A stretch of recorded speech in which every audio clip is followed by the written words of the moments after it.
जबकि उस दौरान नाटो चीफ मार्क रूट अमेरिकी राष्ट्रपति ट्रंप को वो जवाब देते हैं जिसका रोना अमेरिकी राष्ट्रपति बीते कई दिनों से कर रहे हैं।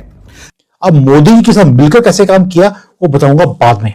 ये जो अमेरिकन वर्जन है, ये जो ईयू वर्जन है इंडिया को देखने का, और ये उस तरह की सिक्योरिटी डिफेंस नहीं है बाय द वे कि ये यूरोप का देखिए जो लार्जली पर्पस है ना, that is economic security, that is not the traditional security which we are thinking. कल भी हमने आपको कहा था कि यूरोप ने असल में अपने आप को बहुत कमजोर कर लिया है। यूरोप अपनी एनर्जी को, अपनी ऊर्जा की सारी जरूरतों को आउटसोर्स कर चुका है रशिया जैसे देशों को। उनकी जो मैन्युफैक्चरिंग है वो भी बहुत कमजोर है, उसके लिए चीन जैसे देशों को आउटसोर्स कर चुका है। और अपनी जो सुरक्षा है उसे वो नेटो या फिर अमेरिका को आउटसोर्स कर चुका है, यानी उसके अपने हाथ में कुछ भी नहीं है। और यह सही वक्त है, जैसा कि उन्होंने कहा, कि अब यूरोपीय देशों को, ईयू को अब आत्मनिर्भर होना पड़ेगा ताकि ये सारे देश उन्हें धमका न सके। और लाइन लगी थी नेशंस की, स्टैंडिंग क्लियरली सेइंग हम आपको मिलना चाहते हैं, माई बाप हमें बचा लीजिए, और आपसे डील करना चाहते हैं मॉस्को में बैठकर। आप सोच के देखिए वहां पर कौन कौन खड़ा है।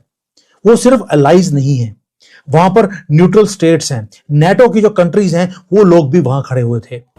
राष्ट्रपति ट्रंप पहले ही कह चुके हैं कि अगर अमेरिका को ग्रीनलैंड नहीं मिला तो वो यूरोप के 8 देशों पर 1 फरवरी से 10% अतिरिक्त टैरिफ लगाएंगे और फिर 1 जून से इसे बढ़ाकर 25% कर देंगे, यानी उतना ही कर देंगे जितना उन्होंने भारत पर एक्स्ट्रा 25% किया हुआ है। ठीक है, maritime security focus on Indo Pacific, असल में द टारगेट इज कि सारी की सारी सप्लाई चेन को काउंट करना है। साइबर सिक्योरिटी का ताल्लुक भी इसी चीज से है, और काउंटर टेररिज्म ठीक है वो भी जरूरी है इसी एंगल में। तो इसको ज़हन में रखते हुए कि maritime security, cyber security and counter terrorism, these are basically the points and challenges जो वो समझते हैं। तो इट मींस कि they are going to share all the information, all the data will be shared. Jai Hind दोस्तों, स्वागत है आपका आपके चैनल जय भारत में। दोस्तों, यूएन और भारत के बीच इस समय रक्षा समझौते को लेकर एक मीटिंग हुई है। ये मीटिंग बहुत ही ज़्यादा बड़ी हुई है क्योंकि ये जो मीटिंग है ये पूरे वर्ल्ड के 25% जीडीपी को कवर करता है, तथा बताया ये भी जा रहा है कि आने वाले पहले समय पे, यानी बीते हुए पहले समय पे यूएई और भारत के संबंध अच्छे नहीं थे तथा वो लोग आपस में ट्रेड वगैरह को इतना ज़्यादा प्रमोट नहीं करते थे, परंतु इस समय भारत की तरक्की को देखकर उन्होंने भी दोस्ती का हाथ बढ़ा दिया है। तो आप लोग देखिए रिएक्शन, मिलते हैं वीडियो के लास्ट में। वो पहले मोदी जी को मिलने आए, क्या बोला? तेल मत खरीदिए। मोदी जी ने तेल बंद नहीं किया रशिया से खरीदना। उसके बाद हमने एक काम और किया जो वेस्ट भी सोच नहीं सकता था। वेस्ट करता क्या है कि जहां पर भी डायमंड की माइंस है वहां से कच्चा डायमंड लेता है, उसको भेजते हैं ब्रसल्स में, और ब्रसल्स फिर डिस्ट्रीब्यूट करता है कि मुझे इसकी पॉलिशिंग करवानी कहां से है, और रेट जो है वो ब्रसल्स डिक्लेयर करता है, प्रॉफिट वो कमाते हैं। मोदी जी ने रशिया को बोला एक ही चीज, तुम्हें इन गोरों को, इन वेस्ट वालों को डायमंड देने की जरूरत नहीं है, रॉ डायमंड्स तुम्हारे पास है, मेरे पास भेजो। ओ भाई, सूरत में तो उसमें पॉलिशिंग होनी है, आपको ब्रसल्स को देने की जरूरत क्या है, रेट हम निकालेंगे। और जैसे ही आपने इनकी परमानेंट दुकानदारी बंद करी है, आज रशिया के पास पाले में आके खड़े हो गए। तभी बोल रहा हूं, रशिया ने मोदी के साथ मिलकर कैसे वाट लगाई है इनकी, जियो पॉलिटिक्स की सारी किताबें फाड़ कर फेंक दी। मैं कई बार बोल चुका हूं, मोदी जी उस लेवल पे काम कर रहे हैं पुतिन के साथ मिलकर। ये कभी सोच नहीं सकते थे कि इनकी सारी की सारी जो 100 साल से 150 साल से जो दादागिरी है उसको खत्म किया जा रहा है, और इसमें कॉन्ट्रडिक्शन आपको दिखती है। और जो जियो पॉलिटिक्स बचाया और अपने आप को भी बचाया, और हमने रीअरेंज किया चीजों को इस तरह से कि दुनिया बोल भी नहीं पाई। और आज इसीलिए ये जो सारे एडवाइस हैं 30 कंट्रीज के, वो वहां पे खड़े थे, कोई पुतिन की प्रेस करने के लिए नहीं, सिर्फ इसलिए कि they wanted to remain relevant in this world. क्योंकि आज अगर उस रूम में ना होते तो उसका जो कल को वो यहां पे सर्वाइवल उनका मुश्किल हो जाता। और कई लोग तो ऐसे थे, कई कंट्रीज ऐसी थी जो यूक्रेन को फंड कर रही हैं, यानी कि एक हाथ में उन्होंने यूक्रेन का हाथ पकड़ा है, उनको हथियार बेच रहे हैं, और दूसरे हाथ से वो पुतिन का हैंड शेक कर रहे हैं, वहां पे बोल रहे हैं सब में बचा लो। आपको लगेगा ये हिपोक्रेसी है, मैं इसको डिफरेंटली देखता हूं। जियो पॉलिटिक्स में या बिजनेस के अंदर इसकी एक वर्ड होता है जिसका नाम है survival.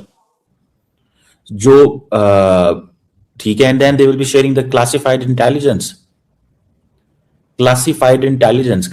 Intelligence on what? on America? No. On China? Yes. ये है वो क्लासिफाइड इंटेलिजेंस जो वो शेयर करने जा रहे हैं।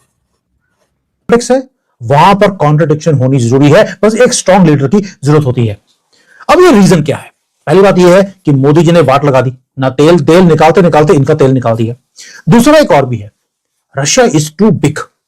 जो उसके पास आर्म्स एंड एमुनिशन है, उसके पास खाने की उसके पास सोर्सेज हैं, आप उसे डिलीट नहीं कर सकते, जबकि आप डिलीट करना चाहते हैं। और जो वेस्ट की आइसोलेशन की स्ट्रेटेजी है वो कोलैप्स कर गई। ये एक्सपोज करती है कि वेस्ट की जो पावर है उसकी लिमिटेशंस है और उनके पास उतनी ताकत नहीं रही कि वो किसी को भी नीचे कर सके। उनके सैंक्शंस के बावजूद क्या हुआ? भारत ने तेल खरीदा रशिया से, और हमने उनसे रशिया से तेल खरीदकर इन्हीं यूरोपियंस को हमने रीलोड करके बेच भी दिया। क्या कर लिया इन्होंने हमारा? अब डायमंड भी इनके चंगुल से निकाल दिया। आगे आगे जो शिपिंग लाइंस हैं उसकी जो इंश्योरेंस है, जिसकी दादागिरी लंदन में होती है, वो भी हमने गिफ्ट सिटी में ट्रांसफर कर ली। दोस्तों, ये चाहते थे कि मॉस्को को क्रश किया जाए। मोदी जी ने दोस्ती निभाई पूरी पुतिन के साथ, और जो ग्लोबल इकोनॉमी पूरी दुनिया लगी थी मॉस्को क्रश करने के लिए, और मोदी जी ने रशिया को क्लासिफाइड इंटेलिजेंस ये है जो वो शेयर करने जा रहे हैं भैया, इसको जहन में रखिएगा, ठीक है। और this is what I see, this is what I realise, that's what I focus. इस चीज को मैं देख रहा हूं और इसी चीज को मैं समझ रहा हूं। मुझे कम से कम यही चीज जो है वो नजर आ रही है। और अगर आप सिर्फ इस एंगल से आ जाए ना, आपको पता चल जाएगा कि EU इंडिया जो पार्टनरशिप है, ये जहाँ पे स्ट्रेटेजिक सिक्योरिटी अलाइनमेंट की बातें हो रही हैं, the real purpose is different. The real purpose is के जो यूरोपियंस हैं वो चाहते हैं कि वो अपनी security, supply chain, economic security को मेंटेन कर लें और इस बड़ी मार्केट को आज कैप्चर कर लें। चाइना हमारा एक ऐसा चैलेंज है जिसके साथ हमने काम भी करना है। अभी अगले दिन फ्रेंच प्रेसिडेंट कह रहे थे we need more Chinese investment in Europe.